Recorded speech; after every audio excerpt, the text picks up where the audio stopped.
하나님 말씀은 로마서 11장 11절부터 15절까지 봅니다.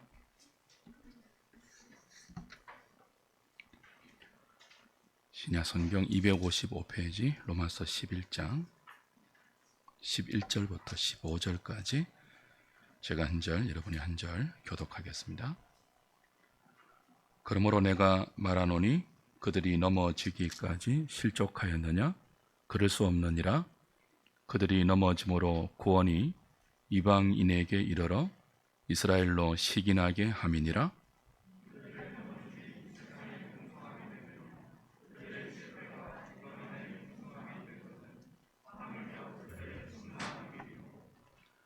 내가 이방인인 너희에게 말하노라.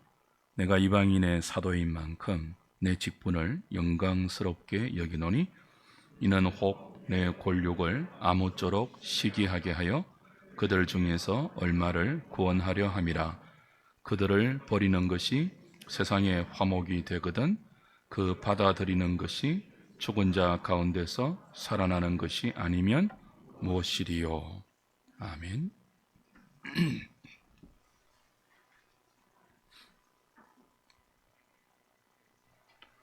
로마서 9장과 10장과 11장이 쉽지 않습니다. 성경에서 가장 큰 논쟁거리가 이스라엘의 구원에 관한 문제입니다. 그 이스라엘의 구원 문제가 집중적으로 다루어지고 있는 부분이 로마서 9장, 10장, 11장이에요. 그래서 이 부분에서 사도가 던진 여러 가지 질문들이 있고 그 질문에 대한 답변들이 여러 가지 내용으로 펼쳐지는데요. 왜 사도가 이런 식으로 질문하고 왜 그런 답변을 펼치고 있는지를 1장부터 8장까지의 내용과 연관해서 이해할 필요가 있습니다. 로마서는 전반부와 후반부로 이루어져 있다고 내내 말씀을 드렸습니다. 전반부는 구원의 교리죠. 후반부는 구원 얻은 자의 삶이고요. 그 전반부 구원 교리에 대한 대부분의 내용은 사실 8장까지 끝이 나요. 그 1장부터 8장까지 사도는 모든 인간은 죄인이다. 그렇게 죄인된 인간에게 베풀어지는 하나님의 구원은 율법의 행위로 말미암지 않고 오직 하나님의 주권적인 은혜 속에서 예수를 믿는 믿음으로만 가능하다고 이신칭의의 복음을 줄곧 설명했습니다. 이렇게 이신칭의의 복음을 하나님의 주권적인 은혜에 근거해서 설명하면 이런 질문이 가능해요. 지금 복음을 듣고 이방인들이 예수를 믿고 하나님께 돌아오고 있지 않습니까? 복음을 통해서 말이에요. 근데 먼저 복음을 받고 먼저 택함을 얻은 이스라엘은 정작 예수 그리스도의 복음을 거절하고 대부분의 유대인들이 믿지 않고 있습니다. 이게 어떻게 된 일이냐라는 필연적인 질문이 대두될 수밖에 없어요.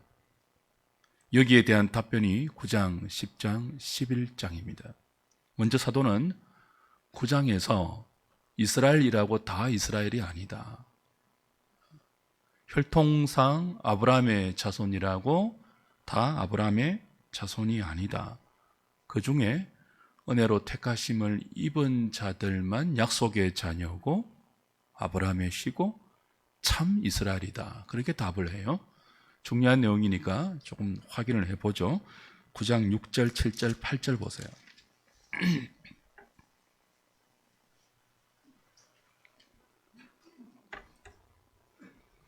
그러나 하나님의 말씀이 폐하여진 것 같지 않도다.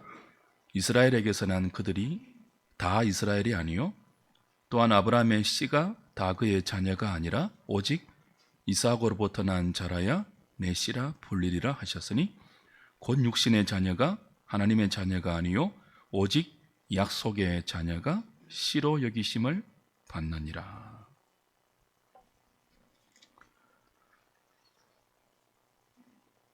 이스라엘에게서 난 그들이 다 이스라엘이 아니래요. 혈통상 아브라함의 후손이 다 아브라함의 씨가 아니라 약속하신 이삭의 자녀, 그들만 아브라함의 참씨고 그 이삭에게서 난 야곱과 에서 중에도 9장 13절에 보면 야곱은 사랑하고 에서는 미워했대요. 그 에서가 이스라엘의 혈통상 자녀가 맞잖아요. 그런데 에서는 참 이스라엘이 아니래요. 야곱만 참 이스라엘이에요. 왜 그러냐라면 하나님의 주권적인 뜻이래요.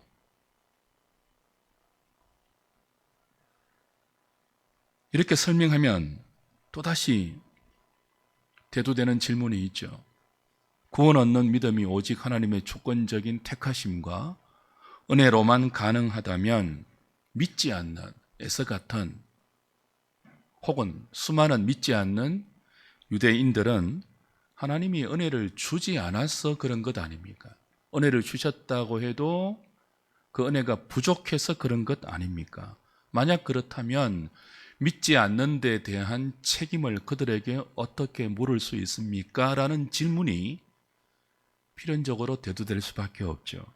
여기에 대한 답변이 로마서 10장이에요. 답이 뭡니까? 믿는 자들은, 복음을 듣고 믿는 자들은 오직 하나님의 은혜 때문이고요. 복음을 듣고도 믿지 않는 자들은 전적으로 자신의 완악함 때문이다.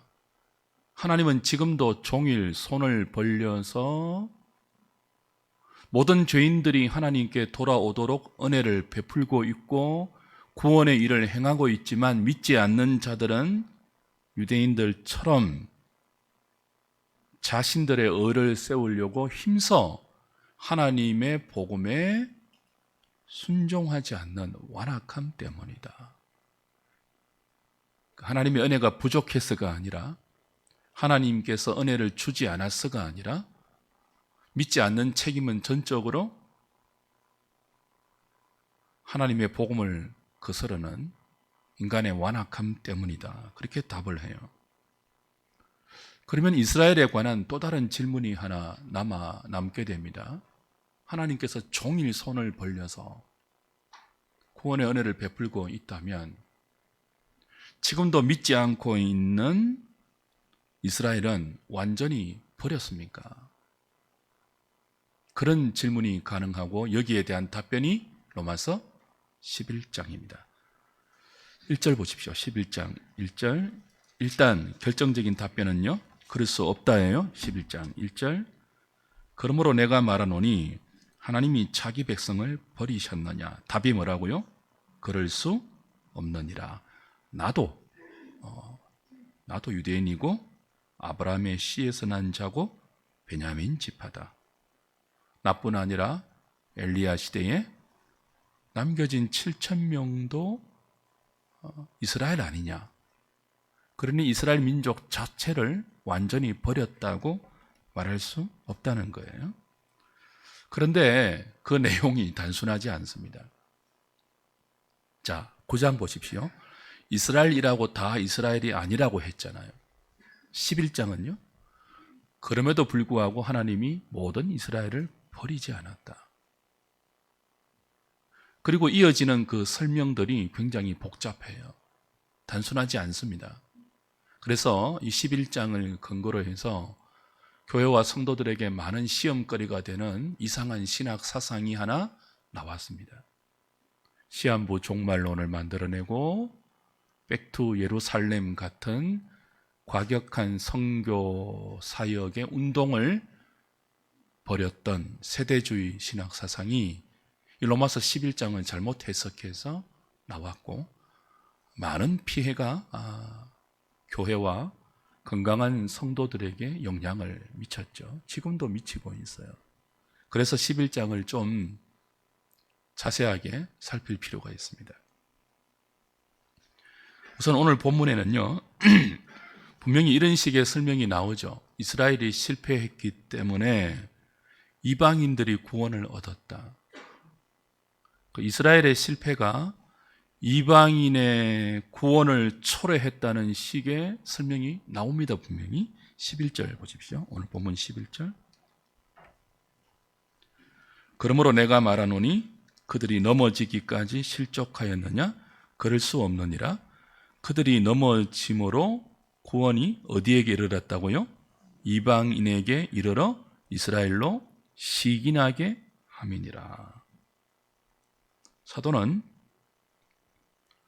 지금 많은 유대인들이 예수를 믿지 않고 넘어지고 있는 이 현실이 오히려 이방인의 구원을 촉발하고 그 이방을 구원에 이르게 하고 그로 말미암아 유대인들이 시기하게 만드는 하나님의 의도가 담겨 있다.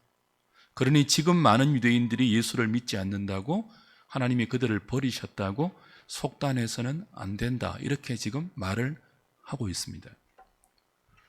그런데 이 구절을 쉽게 문자적으로 해석하면 안 됩니다. 대표적으로 누가 이 구절을 잘못 해석한다고요? 세대주의예요. 세대주의가 뭔지는 우리 홈페이지에 알기 쉬운 교육주의 교의학의 종말론 파트에 제가 따로 세대주의라고 한 과를 설명해 놓았습니다. 나중에 홈페이지 들어가셔서 조금 보시면 유익이 될 것입니다. 이들은 하나님께서 이스라엘을 먼저 부르고 율법을 주셔서 구원하시려고 계획했대요. 근데 이스라엘이 실패했다는 거예요. 이스라엘이 실패하는 바람에 유대인들을 버리고 이방인을 대신 불렀대요. 그 과정에서 유대인들을 시기나게 만드는 지금 구원의 일들이 진행되고 있다. 그렇게 말해요? 틀렸습니까? 맞습니까?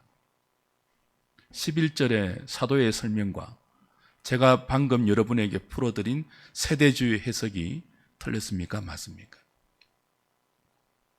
세대주의의 설명이 11절에 근거한 맞는 해석처럼 들리지 않습니까?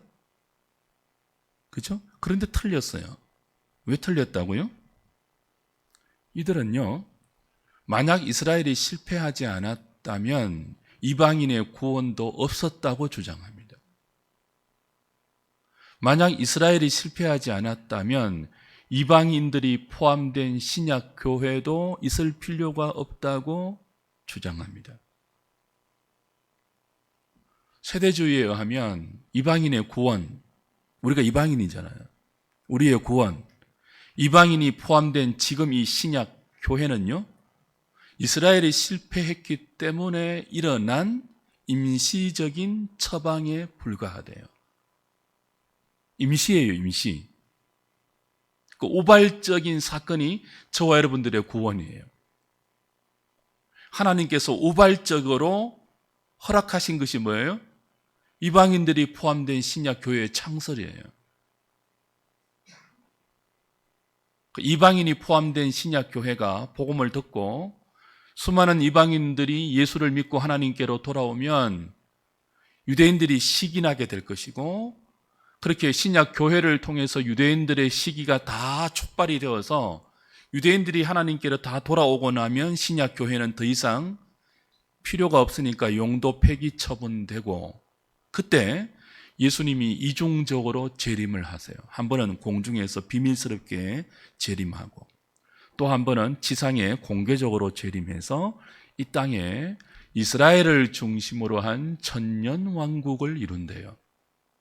이런 스토리에 근거해서 시한부 종말론이 소설처럼 작성되는 것입니다.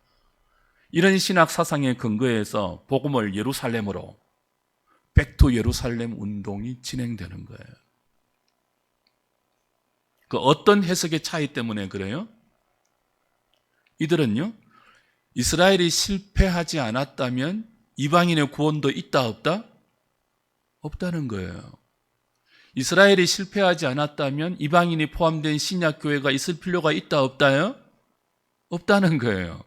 이방인이 실패했기 때문에 하나님이 깜짝 놀라서 임시적으로 이방인 이스라엘 대신 이방인을 구원했다는 거예요. 왜요?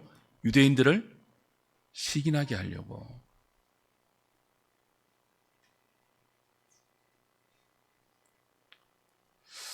모르겠다는 표정들을 지으셔서 정말 사도의 설명이 그런 해석을 촉발하는 설명입니까? 세대주의자들의 말처럼 정말 신약교회는 임시 처방에 불과합니까? 장차 예수님이 2번 재림하십니까? 한 번은 공중으로 비밀스럽게 재림해서 환난받지 않는 자들을 휴거시키고, 많이 들어본 스토리죠? 그 휴거받지 않는 사람들 지상에 남아서 7년 대환란을 당합니까? 많이 들어본 이야기죠? 근데 이게 어떤 사상이라고요? 세대주의 사상이에요. 예수님은요, 성경에 의하면 2번 재림하지 않아요.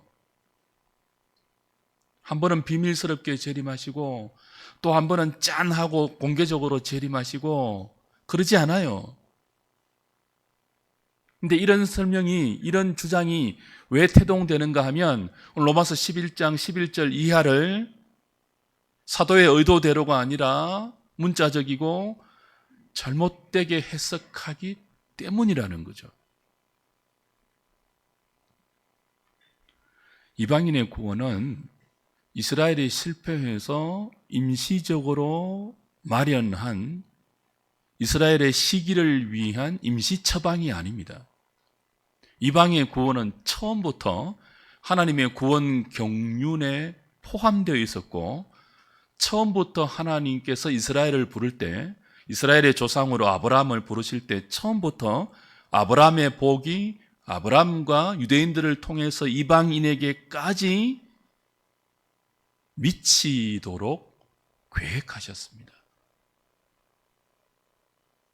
하나님은 이스라엘이 실패해서 저와 여러분 이방을 구원하신 것이 아니라 이스라엘이 실패했음에도 불구하고 이방을 구원하셨습니다. 이 차이를 아셔야 합니다. 이스라엘이 실패해서 이방을 구원하신 것이 아니라 이스라엘이 실패했음에도 불구하고 이방을 구원하셨습니다. 이 차이 아신다 모르신다? 아셔야 됩니다. 갈라디아서 3장 가보십시오.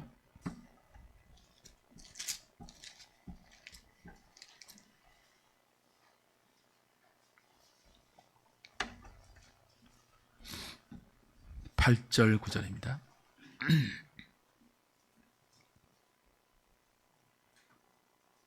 또 하나님이 이방을 믿음으로 말미암아 의로 정하실 것을 성경이 미리 알고 먼저 아브라함에게 복음을 전하되 모든 이방인이 아브라함으로 말미암아 복을 받으리라 하였느니라. 그러므로 믿음으로 말미암는 자는 믿음이 있는 아브라함과 함께 복을 받느니라. 처음부터 하나님이 아브라함을 부르실 때 어떤 구원을 계획하셨다고요? 믿음으로 말미암는 구원이에요. 이신칭의의 구원이에요. 그리고 이 믿음으로 말미암는 구원의 시작이 아브라함부터 역사 가운데 펼치시는데, 그 아브라함을 통해서 누구도요? 이방도 똑같이 믿음으로 말미암는 구원을 얻게 하시는 것이 하나님의 계획입니다. 그러니까 이방의 구원이 이스라엘이 실패했기 때문에 그들을 시기나게 만드는 임시적인 처방이 아니라 처음부터 이방인의 구원은 하나님의 구원 경륜에 아브라함과 더불어 유대인들과 더불어 이스라엘과 더불어 포함되어 있었다는 거예요. 이 일에 이스라엘을 사용하기를 원하셨는데 이스라엘이 실패해도 하나님은 뭐예요? 당신의 구원 계획을 여전히 이방 가운데 펼치셔서 이방을 지금 구원하고 있다는 거예요. 넘어가서 갈라디아 3장 11절부터 보십시오. 11절부터 14절까지 똑같은 말을 해요. 또 하나님 앞에서 아무도 율법으로 말미암아 어렵게 되지 못할 것이 분명하니 이는 의인은 믿음으로 살리라 하였습니다. 율법은 믿음에서 난 것이 아니니 율법을 행하는 자는 그 가운데서 살리라 하였느니라. 그리스도께서 우리를 위하여 저주를 받은 바 되사 율법의 저주에서 우리를 속량하셨으니 기록된 바 나무에 달린 자마다 저주 아래에 있는 자라 하였습니다. 이는 그리스도 예수 안에서 아브라함의 복이 이방인에게 미치게 하고 또 우리로 하여금 믿음으로 말미암아 성령의 약속을 받게 하려 하심이라. 분명하죠? 이스라엘이 실패해서 이방인을 대신 부른 것이 아니고요. 이스라엘이 제사장 나라의 사명에 실패했음에도 불구하고 이방인의 구원이 하나님의 계획대로 하나님의 전적인 은혜 가운데서 지금도 일어나고 있다는 것이 사도의 설명이고 그 설명의 핵심입니다. 자, 다시 확인합니다. 이스라엘이 실패해서 이방인 구원을 얻은 것이 아니라 이스라엘이 실패했음에도 불구하고 하나님의 계획대로 이방의 구원이 이루어지고 있다. 결국 무슨 말을 하고 싶으냐 하면 이스라엘이 실패해도 이방의 구원이 하나님의 계획대로 이루어지고 있다면 지금 이스라엘이 실패하고 있는 것처럼 보여도 이방을 구원하신 것처럼 이스라엘 중에도 은혜로 택하심을 따라 남은 자들은 반드시 뭐 하신다는 거예요? 구원해 내신다는 거예요. 그러므로 우리는 이런 생각을 조심해야 됩니다. 이스라엘이 실패하지 않았다면 이방의 구원이 없었거나 혹은 이방을 구원하기 위해서 하나님께서 일부러 이스라엘을 실패하게 했다는, 일부러 이스라엘의 실패를 의도했다는 식의 생각이 세대주의의 잘못된 해석을 일으키니까 조심해야 한다는 것입니다. 이방의 구원은 처음부터 의도되었습니다.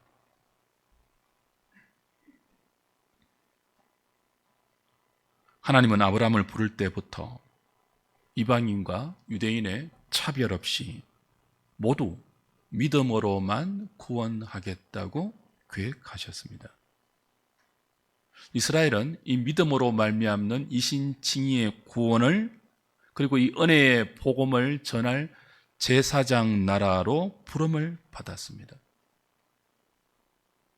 이스라엘이 이 일에 실족하고 넘어지고 실패했음에도 불구하고 하나님은 이방을 예수 믿는 믿음으로 불렀고 그렇게 복음으로 말미암아 많은 이방이 하나님의 구원을 맛봄으로 이스라엘을 시기하게 해서 결국은 하나님의 구원 경륜이 이방만 아니라 이스라엘에게도 풍성하고 넉넉하고 충분하게 이루어지게 하고 있다는 것이 로마서 11장의 설명입니다.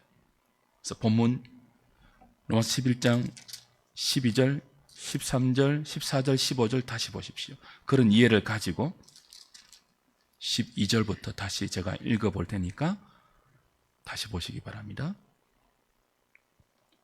그들의 넘어짐이 세상의 풍성함이 되며 그들의 실패가 이방인의 풍성함이 되거든 하물며 그들의 충만함이리요. 내가 이방인인 너희에게 말하노라. 내가 이방인의 사도인 만큼 내 직분을 영광스럽게 여기노니 이는 혹 내 권력을 아무쪼록 시기하게 하여 그들 중에서 얼마를 구원하려 함이라.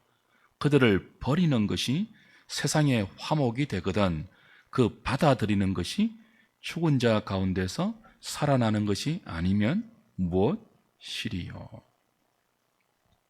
어렵죠? 그래도 제 설명을 들으면 조금은 이해가 되죠? 무슨 뜻이라고요? 이스라엘의 넘어짐과 이스라엘의 실패와 이스라엘의 실족에도 불구하고 하나님의 구원 계획이 방해받거나 실패되지 않고 도리어 세상과 이방의 풍성한 생명의 열매로 나타나고 있습니다. 그러면 만약 이스라엘이 넘어지지 않고 실패하지 않고 하나님께서 맡기신 제사장 나라의 사명을 잘 성실히 수행하고 감당했다면 얼마나 더 아름답고 풍성한 생명의 열매가 이방과 온 세상과 이스라엘 가운데 나타나겠나는 도전입니다.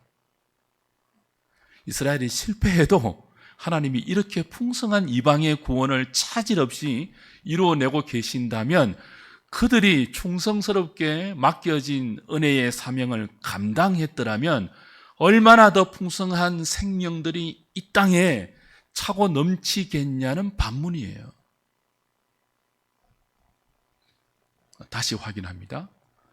구원의 대상이 처음에는 이스라엘 뿐이었는데 이스라엘이 넘어지고 실족해서 의도치 않았던 이방의 구원이 허락되었다. 그거 아니라고 했죠. 이스라엘이 먼저 구원받는 것은 맞아요. 먼저 아브라함을 불렀으니까요. 원래는 그렇게 이스라엘이 먼저 구원을 받고 오직 믿음으로 말미암는 은혜의 구원을 받고 그들이 얻은 구원에 대한 감사를 이해해서 그 오직 은혜로 말미암는 복음을 이방 가운데 흘려보내고 그 은혜로 말미암는 생명을 나누어 주는 제사장 나라의 사명을 잘 감당할 때 이방의 구원이 열매로 맺혀지는 것이 순서상 맞아요. 그런데 이 일에 이스라엘이 실패했음에도 불구하고 이방의 구원이 열매로 맺히고 있다면 이 일은 누가 한 것입니까? 오직 하나님이 하신 거죠.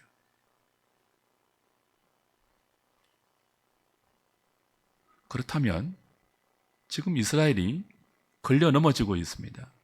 예수님을 부인하고 거절하고 믿지 않고 힘껏 자기의 의를 세우려고 하나님의 의에 반항하고 있습니다. 그들이 완전히 버려진 민족입니까? 그렇지 않습니다. 이스라엘이 실패했음에도 불구하고 이방 구원을 향한 하나님의 구원 계획이 조금도 방해받거나 지장받지 않고 이루어지고 있는 것처럼 이스라엘이 하나님께 끝없이 항상 반항한다고 해서 그들 가운데 은혜로 택하신 자기 백성을 구원하는 하나님의 구원 계획이 지장을 받는다고요? 안 받는다고요?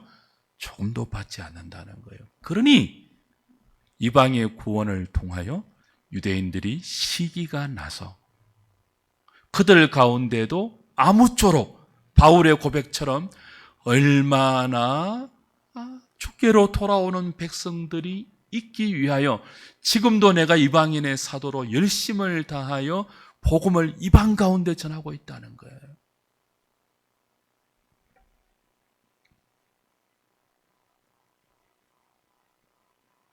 하나님의 부르신 자들에게 베풀고 있는 은사를 부어주심, 거기에는 조금도 후회하심이 없고 취소가 없고 그리고 모자람이 없습니다. 11장 29절 보십시오.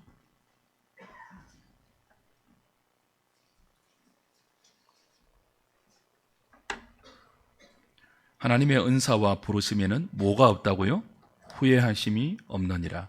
너희가 전에는 하나님께 순종하지 아니하더니, 너희는 이방이에요. 저와 여러분들이에요.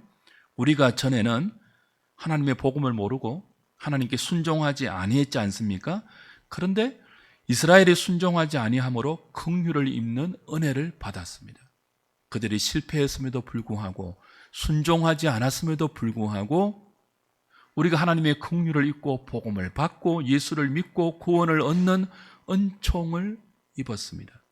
이와 같이 31절, 이 사람들이 순종하지 아니하니 이는 너희에게 베푸시는 긍휼로 이제 그들도 긍휼을 얻게 하려 하심이라. 이와 같이 이 사람들이 순종하지 아니하니, 지금 유대인들이 전에 우리처럼 하나님의 뜻에 순종하지 않고 있지만 이는 너희에게 베푸시는 긍휼로, 너희가 받았던 긍휼로 그들도 긍휼로 구원을 얻게 될 것이다. 지금 이들이 왜 복음을 거절하고 있다고요? 힘써 자기의 의를 세우려고, 하나님의 긍휼로 말미암는 이신칭의의 복음을 거절하고 있다고요. 그런데 오직 하나님의 은혜와 긍휼로 이방인이 돌아오고 있는 것을 보고 시기가 나서 그들도 뭐예요? 힘껏 세우려고 획책하고 있는 자기 의를 포기하고 은혜로 택하심을 따라 남은 자들이 하나님의 긍휼에 기대어서 하나님의 은혜를 사모하면서 하나님이 마련하신 이신칭의의 복음을 받아들이고 하나님께 돌아오게 되지 않겠냐는 거예요. 그러므로 하나님의 부르심과 은사에는 후회하심이 있다 없다예요? 없느니라. 하나님의 부르심의 취소나 하나님의 부르심의 인간의 반응이 방해받거나 지장받는 일이 있다 없다고요? 없다예요.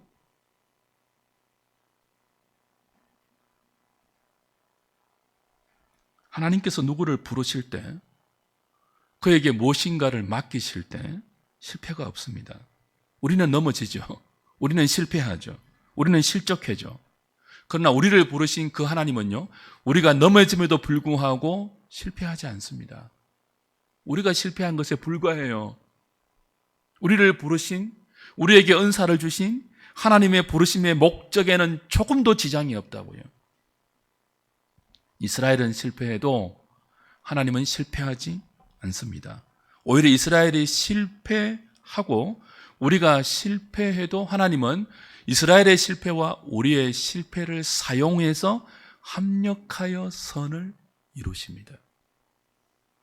이스라엘의 불순종을 통해서 이방이 순종할 수 있도록 긍휼을 베푸셨고, 그렇게 이방에게 베풀었던 긍휼을 여전히 불순종하고 있는 이스라엘에게도 베풀어서 그의 부르심과 그의 은사에 후회하심이 없다는 것을 역사 가운데 입증하실 것이고 지금도 복음으로 입증하고 있습니다.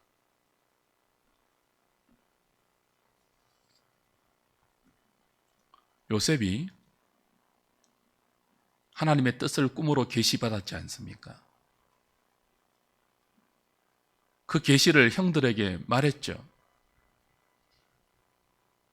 나를 통하여 형들이 구원받고 나를 통하여 온 세상이 구원을 받는다고 하나님이 내게 말씀해 주셨습니다. 그랬더니 형들이 요셉을 미워했습니다. 조그만 게 건방지다고, 형들을 무시하고 아버지를 무시하고 네가 뭐이 잘났다고 미워했어요. 그래서 요셉을 팔았습니다. 요셉이 끌려갑니다. 애굽으로. 보디발 집의 종이 됩니다.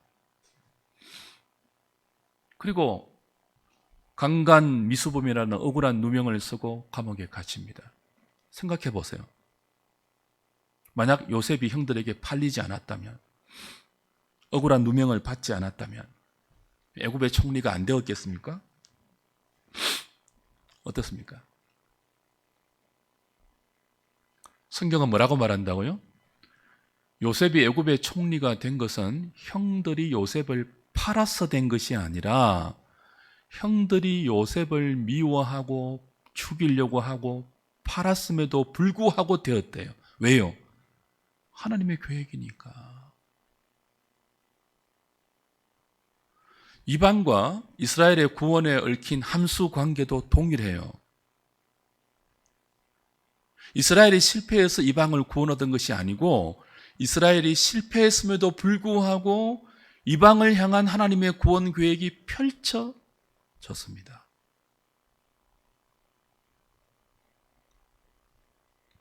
이스라엘이 성실하면, 이스라엘이 성공하면 이방이 구원을 얻고, 이스라엘이 실패하면, 이스라엘이 불성실하면 이방을 구원을 얻지 못하는 것이 아닙니다. 하나님은 이스라엘의 성실을 사용해서 이방을 구원하실 수도 있고요, 이스라엘의 불성심과 실패를 사용해서도 이방을 구원할 수 있는 분이십니다. 하나님은 인생이 아니십니다. 그처럼 이방만 아니라 이스라엘도 구원하실 거예요. 그 중에 택하심을 따라 남은 은혜 입은 자들 말입니다. 이제 우리는 로마서 11장의 결론에 다시 주목해야 합니다. 33절. 그래서 어떤 탄성을 터뜨릴 수밖에 없다고요? 깊도다. 하나님의 지혜와 지식의 풍성함이요. 그의 판단은 헤아리지 못할 것이며 그의 길은 찾지 못할 것이로다. 여러분에게 이루어진 하나님의 구원, 여러분이 받고 있는 하나님의 긍휼하심과 은총, 이방 가운데 풍성하게 드러나고 있는 구원의 생명, 이 모든 것들은 깊도다. 하나님의 지혜와 지식의 풍성함이요 라고 사도가 감탄을 터뜨릴 수밖에 없는 하나님에게만 기인합니다. 우리가 실패해도 괜찮다는 뜻이 아닙니다. 우리가 넘어져도 하나님이 일하시는 것이 우리가 넘어지는 것을 합리화하라는 뜻이 아닙니다. 우리의 불성실함을 핑계하고 변명하라는 뜻이 아닙니다. 그럼에도 불구하고 일하시고, 그럼에도 불구하고 당신의 구원 계획을 지장 없이 펼치시는 깊도다. 하나님의 지혜와 지식의 부요함에 대해서 눈떠시라는 말씀입니다. 그러니 여러분이 여러분의 계획대로 인생이 흘러가지 않는다고, 여러분의 생각대로 여러분의 삶이 진행되거나 펼쳐지지 않는다고, 내가 실패하면 하나님도 실패할 것처럼 낙심하지 마시라는 뜻입니다. 반대로 여러분이 성실하고, 여러분이 하나님에 대해서 열심을 내고, 여러분이 최선을 다해 성도에게 주어진 사명을 감당하신다고 여겨서 하나님은 나 없으면 일 못해, 나 같은 사람을 쓰지 않으면 누굴 써? 라는 헛된 자랑과 교만도 품지 마세요. 하나님은 우리에게 영향을 받지 않습니다. 단지 그건 우리 인생에 부여된 책임일 뿐입니다. 깊도다. 하나님의 지혜와 지식의 부요함이요. 이 사도의 고백이 성경의 문자로 머물지 않고 여러분이 성도로 은혜로 부르심을 받아 믿음으로 걸어가는 남은 생애 여러분의 모든 걸음걸음에 우리를 초월해서 나의 성실과 불성실함, 나의 성공과 실패, 나의 넘어짐과 일어섬, 나의 울고 웃음에 전혀 지장을 받지 않고 그 모든 것들을 사용하셔서 합력하여 선을 이루어 가시는 하나님에 대해서 눈 뜨시고, 그 하나님에 대해서 감격하시고, 그 하나님에 대해서 절겨 항복하여 말씀이 여러분을 인도하는 대로 기꺼이 감사로 순종하며, 넘어져도 하나님의 일하심을 기대하시면서, 일었을 때는 더 겸손하게 하나님의 일하심을 또 기대하면서 주어진 성도의 길을 담담하고 당대하게 걸어가셔서 우리에게 쏟아부어지고 있는 이 하나님의 한없는 긍휼하심, 종일 손을 벌려서 오늘도 저와 여러분들을 부르고 있는 이 복된 은총의 부르심에 아멘하고 화답하셔서 절겨 쓰임받는 우리 모든 하누리 식구들 되시기를 주님의 이름으로 축복합니다.